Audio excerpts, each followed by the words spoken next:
How's it going, Eliminators? Today I'm going to be doing a little video overview of a project that we're working on. It's not going to be as in-depth as most of my videos, but this will be a video just kind of documenting the process that we're going through in restoring this mower that we bought. So let's get right into it. So what we have here is an L2548. This riding mower here is built by John Deere for the Scott's brand. The 25 stands for 25 horsepower.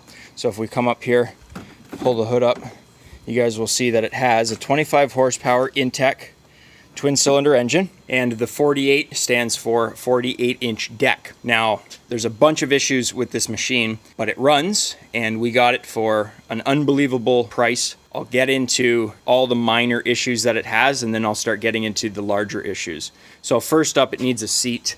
Clearly, it's covered in duct tape, so we're going to replace the seat.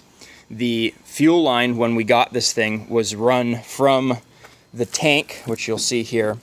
We haven't cleaned it up yet. So it was run from the tank, and the previous owner actually drilled a hole in the tank, the top of the tank, believe it or not. Ran a fuel line along the frame, down here, up into the engine. And that's because he thought that he had an issue with the old fuel line, and it turns out that it was just plugged in the tank. So I don't know, a dead bug got into the tank there and it clogged the line. So he ran a fuel line like that. Well, we ended up going to the front of this machine here, and we disconnected the fuel line at the fuel pump, and it's over on this side here. And all we did was we took the compressor and back purged the line, and we heard this loud pop inside of the fuel tank here. Basically, the fuel line's still good. We left the fuel in it, and we just hooked it up to see if it would leak, because I wanted to see if the fuel line underneath the frame had a crack and leaked, which it doesn't. So we went ahead and flushed the tank, basically used the fuel line that was on there already, and it's in great condition. Put some new fuel line clamps on there, put a new fuel line up, and put a shutoff valve on it. So that's taken care of. Did an air filter, pre-filter, spark plugs, and changed the oil. I think this thing took 72 ounces, I believe. 64 or 72, I forget. So don't quote me on that. But we did an oil filter as well. Now the only thing about this engine that really worries me, guys, we come down here. You guys are going to see somebody took some major RTV silicone and they siliconed right up there. We've run it for a long period of time. We drove it up and down the road, and this thing runs and drives great. It runs great, but it drives as well. So we were thinking, well, if the engine runs, then we were just going to buy it and tune up the engine and sell the engine. But as soon as we got the engine fired up, we said we might as well take it for a spin, and we did, and the transmission worked. So at that point, we said, well, we might as well put some more money into this thing to get it working. But you're going to notice that there's no deck. So I'll show you the mower deck that came with it. So over here in my scrap pile is the mower deck. Completely beyond repair, guys. The only thing I can salvage on this machine are the pulleys, this one and that one. The spindles themselves, this one here and that one, are seized. The deck is simply just beyond repair. I might also keep these little bars here, I'm not too sure. I'll see about that. And also the little half side discharge chute, I don't know, I might keep the spring off of that. So because this mower came with a deck that was in that bad of condition, we figured we would never find a used mower deck for this thing, and if we did, it would be like $500, $600, $700, a completely unreasonable price for us. So that's why we figured we'd just tune up the engine, sell it like that, and then maybe sell the transmission or the wheels and tires, sell the hood, whatever we could part out, and then go ahead and just scrap the rest of it. Now, believe it or not, when we picked that up, we got a call from our local parts store that we had some parts in for another machine we were working on. So we swung by with the trailer, and that was loaded up on the back of it to pick up these parts. And one of the mechanics looked out the window and said, hey, that's a Scott's. That's a really nice machine. We told him we just picked it up. We told him how much we paid. He said he couldn't believe it. He says, we actually have one out back that's scrap. And we asked him, does it have a mower deck? And if so, is it in good condition?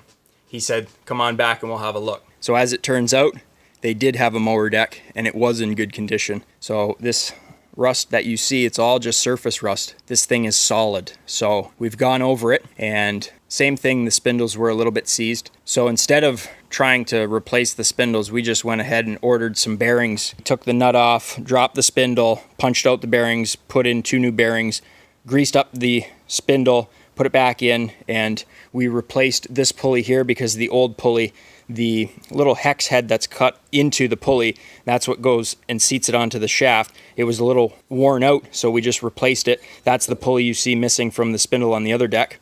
But all in all, this deck is in great condition, so what we're going to do is strip down what we can, and we're going to paint it with some maybe trim-clad black. It is a triple blader, and all the spindles now have new bearings. The only thing we had to do was have a look at this plate here. So there's this bracket that moves like this, and you'll notice there's one keeper here, and that keeper is way out here. And you'll notice that there's this bracket, and this bracket here has two keepers on it.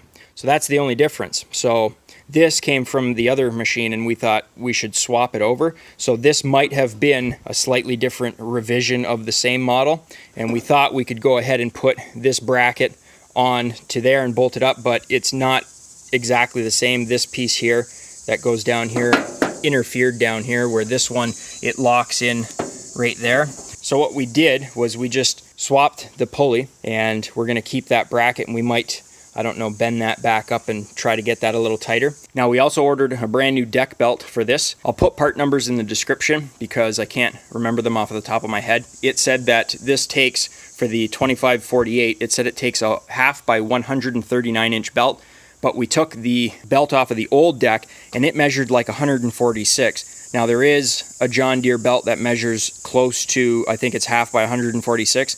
So I believe we're going to order that one too.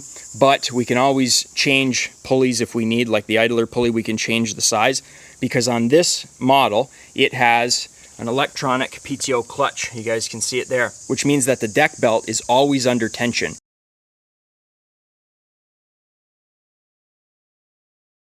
So we looked at the shape of our tension spring here, and if you guys can see that, see how it's all rusted out and it's getting pretty thin? So we went ahead and ordered a brand new spring for the price. I think it was like $4.17, and I think that lists at about $9. So basically, this deck is going to be perfect. We're going to have 3 new blades on there.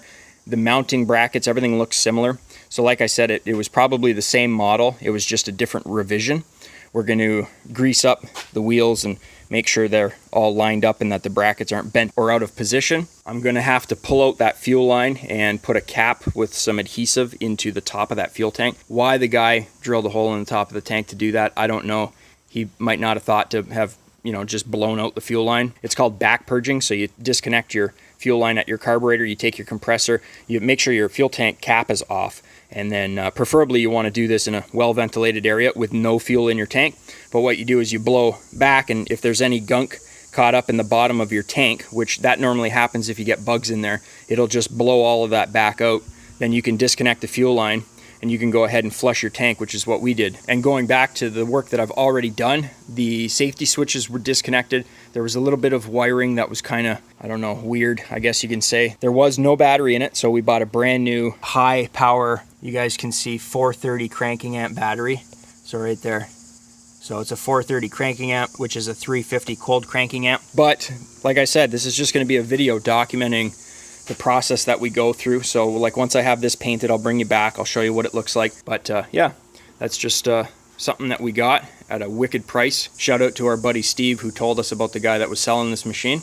He just wanted it off his property, and obviously it was no good to him with the deck in that condition, and he didn't know about these guys, and we did. So yeah, we lucked out on this one, guys. So like I was saying before, the seat here, the previous owner just went and took a bunch of duct tape. You guys can see it looks horrible, and I don't like to sell a machine like that. So we picked up Classic Accessories. This is a tractor seat cover, and they come in different sizes. We got this from Stens. The part number is a 420-099 seat cover, and this is the medium size. So what you do is you measure the back of the seat. You can see there by the height, and this fits a backrest of 12 to 14.5 inches, and I believe this seat was 15 inches, so we're right in that area. It should be just a little tight, but we think it will fit, so we're going to go ahead and put that on and see how it looks. And you can see we got the seat cover installed. This one is slightly big, so it does, have a little bit of give to it, I guess. It's a little loose, but if we went smaller, then it might not have fit. or it might have been too tight, and I'd rather go with something like that. It feels good. The cushion on the seat was good, so if you have a seat that, you know, the cushion and the foam is still there, but the vinyl cover has ripped and torn or cracked just because of sun and it drying out, get yourself one of these. Like I said, we got that from Stens, and it does list for about $85. This is one of the premium ones, and it is larger, so it does cost a bit more. Obviously, our cost is less than list price, but for a machine like this, we want to get it fully serviced, and we want to make sure this thing is as good as it can be before we sell it. And I got the deck flipped over here. You guys can see that we have 3 brand new blades on there as well. The deck has been undercoated, and it's a solid deck.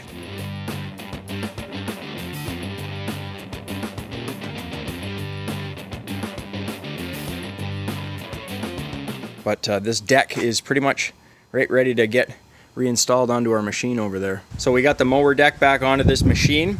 The only thing we're missing on the mower deck is the spindle guards there. You guys can see they don't have them on. But because this mower has an electronic Pto clutch, this belt here is always under tension. So there's less of a chance that it will slip off. Let's say if it was a manual PTO where you had to engage it and then disengage it and the belt got slack. On those designs, normally the belt guards act as a keeper to keep that belt from slipping off the spindle. But I'm not sure if this deck actually came with a spindle cover. If I can find them, then I'll get them, but if not, I'm just gonna leave it. So that's gonna be it for part 1 of this Scott's L2548 riding lawnmower kind of restoration project that we're working on. When we first picked it up, we got it for such a cheap price. I really don't want to say, but it was unbelievably low because we thought that really it wasn't going to be that good for us as far as profits. We were just going to basically maybe pull the engine and sell the engine, but the engine ran, so we decided to do a full service on it. And then at that point, we figured we might as well try to drive it around a bit. It drove and the transmission worked perfectly fine, and we lucked out finding that mower deck. We really did get lucky on that. So we decided basically at that point we could either sell what we had and try to make a quick couple bucks, or we could put more money into it and try to make more money down the road. So as you'll notice, this video is titled Part 1. This was basically just supposed to be a little overview, as I stated at the beginning of the video, because we never really intended on keeping it for that long, and I didn't intend on, you know, putting a bunch of money into it and doing like a full in-depth video. But I filmed what I could because when we picked this up, it was in the late summer and it's now fall time. You guys might be able to hear the wind and the trees blowing in the background. So we were super busy back then, and we're starting to slow down now because it's the transitional period.